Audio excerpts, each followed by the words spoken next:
Hello, Miss Freund here. So you're getting ready to read your next part of Other Words for Home, and in lesson 1, you learned just what a critical lens means. That essentially it means that you're diving into reading usually a piece of entertainment, but any type of text or listening to something or watching something with a more specific eye on questions that pertain perhaps to youth, to race, to gender. Today we're going to focus on what it means to critically read with what's called the youth lens. So why do we bother essentially learning how to do this? Well, first of all, it's relatable and relevant to your life, to you, to your world, especially at the age that you're at right now. Learning about the youth lens is extremely important because you're literally in your youth. You're a preteen, maybe you're a teenager at this point, but you're essentially able to reflect on what it means to be a child and the representation of youth in literature because it's so new and fresh in your life right now. You have sufficient background knowledge to do the work. It pairs well with the other two lenses, the race and gender lens, and it allows you to practice the skills of critical thinking, which is such a huge part of Literacy 7, and just any literature course that you continue to take in high school or college. Also, reading with a lens allows you to locate and think about author's bias that may or may not be kind of hidden. So what is the youth lens? Well, when reading through the youth lens, we ask you, the reader, to consider whether or not youth or youth voices are represented fairly in whatever it is that you're reading or watching.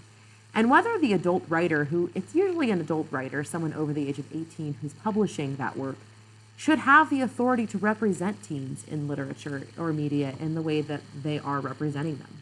So let's just take a moment to kind of remind ourselves what a critical lens is.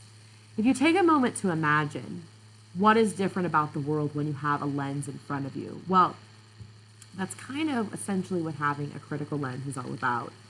It's not just reading for entertainment as stated in lesson 1, but it's reading in addition to reading for entertainment and to feel something and to be informed. Reading with a critical lens also means that you're deciphering whether or not what you're reading or taking in is accurate, in your opinion. If it's a great representation of the characters and the conflicts that the person is inserting into their story or their text. So my opening question for you before diving into reading your next section with Youth Lens is, what are the characteristics of being a junior high student in 2021, in your opinion? What are people generally like in your sphere, right? In the United States, specifically in Coralville, Iowa, where most likely you go to school when you're listening to this video. What are the characteristics, both direct and indirect, about most kids you meet at your age? What are maybe some characteristics of typical kids that are in first grade right now or second grade in where you live, or maybe what you know of high schoolers?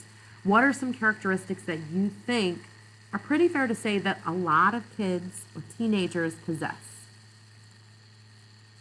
Thinking about those things, would you say that the list that you kind of mentally came up with, or maybe some things that you were thinking about, is true for all junior high students? If no, why not? Do we kind of possess different ideas or schemas, which is a scholarly sort of word for idea? Do you possess those ideas because of the limits to which you've been exposed to it, or have you educated yourself outside of your bubble, right? And there's nothing right or wrong about it, but before you kind of assess what a norm is or what a general idea is, you have to kind of consider who you are as a person. Our ideas about youth and the world are constructed, meaning they're built up. We're not born with them, but they're built from day one by seeing multiple similar images over and over and over again. So I have this next slide, which, I could put a ton of updated pictures in here every single day, but youth, meaning people under the age of 18 years old, are represented and have been represented time and time again in all sorts of different types of media through the way they're described in books and in movies and in TV shows, all the way to the things that you see on the front of magazines, all the way to like the YouTube videos or any other like videos on social media apps that get a ton of follows and a ton of likes to begin with and then become what a few years ago was coined as viral, meaning a lot of people prescribe to them. And sometimes, even if we don't like really think something is truly captures youth, for some reason it still goes viral, right? Because maybe people are entertained by it, or there's anomalies, which means there's specific teens out there that aren't like, not every teen is like that teen or that child, but they speak for this generation, or it's a video that entertains a lot of people. So the youth, meaning people under 18, the way that they're represented in the media, as you probably would obviously assume, has evolved over time. I have like Stranger Things, right? Because like even sometimes when people from 2021 want to make shows or want to read books about past decades, we recall ways that youth dressed or ways that youth were represented at that time, right?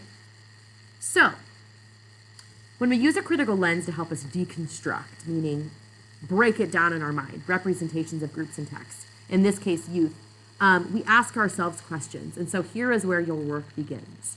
When you are reading a book or watching a TV show or watching a really good movie, or maybe bad movie, but when you're reading or watching something and you're wanting to specifically read it from the perspective of a youth lens, there are a specific set of questions. I have 4 questions. A few of them are in 2 parts, but there are specifically 4 questions that you ask yourself and answer in order to analyze a piece of literature with a youth lens. So I wanted to, before you dive into doing this with Other Words for Home, your next section, I wanted to model this work with you by using one of my favorite, probably my favorite book of all time, called The Giving Tree by Shel Silverstein. If you're one of my students, I know that we've read this a couple of times, but even if you haven't read this book, I have inserted here, and this will be found in the slides, in your learning slides, but I have inserted a recording here of the Giving Tree read aloud, and I recommend watching this read aloud so that you can know what I'm talking about as I model the youth lens with this kids book. But the first step to using any critical lens, and this is kind of a duh, but you have to know what book or what section of either a movie or a TV show or a podcast or a book, what it is that you're analyzing. So in this specific case, we are going to be analyzing the second chunk, the second section of Other Words for Home with this youth lens. So after you obviously know what it is that you're reading, the next step while reading your book is to ask yourself and annotate, in this specific case on your lens work doc, the answers to those critical lens questions while you read. As a reminder that a good reader does not wait till the end of something to write down really spontaneous thoughts. But we're going to go into the reading of our second chunk of our book with these questions in mind so that the answers are much more genuine because you had that thought in that moment.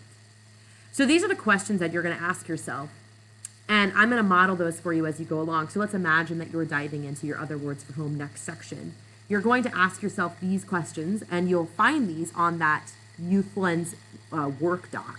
So I'm essentially just modeling for them. So the first question asks you, how does the author represent the character's age directly and then also indirectly in part 2?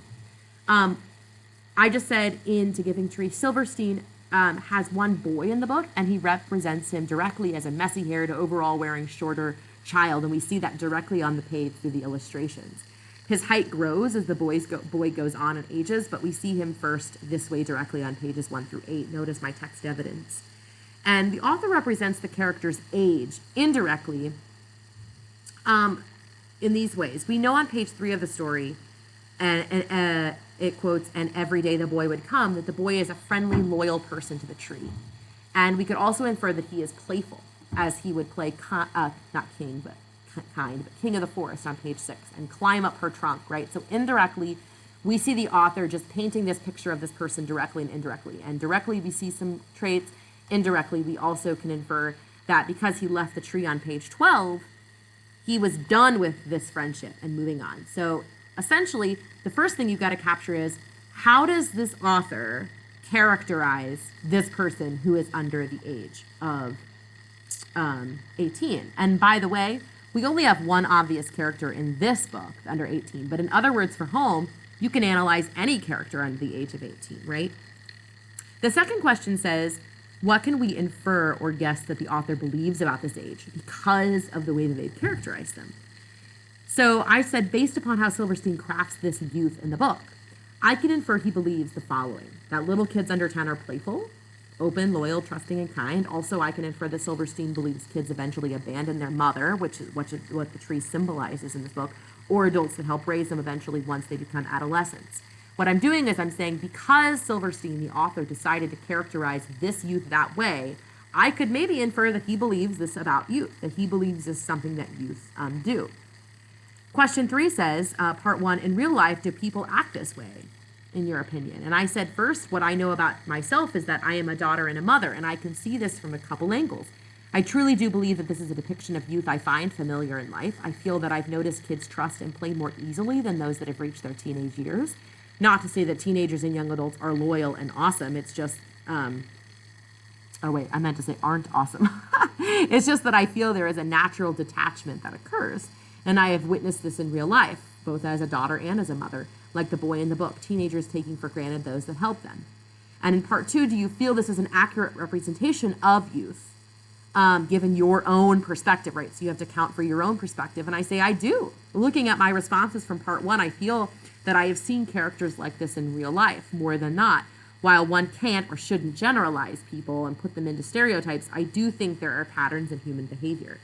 And question 4 says, in other shows or books, do I see people essentially act like this character? You know, do I see this same characterization of youth the way that Silverstein has painted it in other pictures? And I say, I feel that the boy in the book reminds me of several children I've witnessed in movies or TV shows and books. And for example, I see similarities between this boy and the character Andy in Toy Story, which first came to mind with their whimsy and playfulness and overall love for their friends. I feel like I've also seen the same evolution of character traits in the Hunger Games series, which were just some traits that came to mind.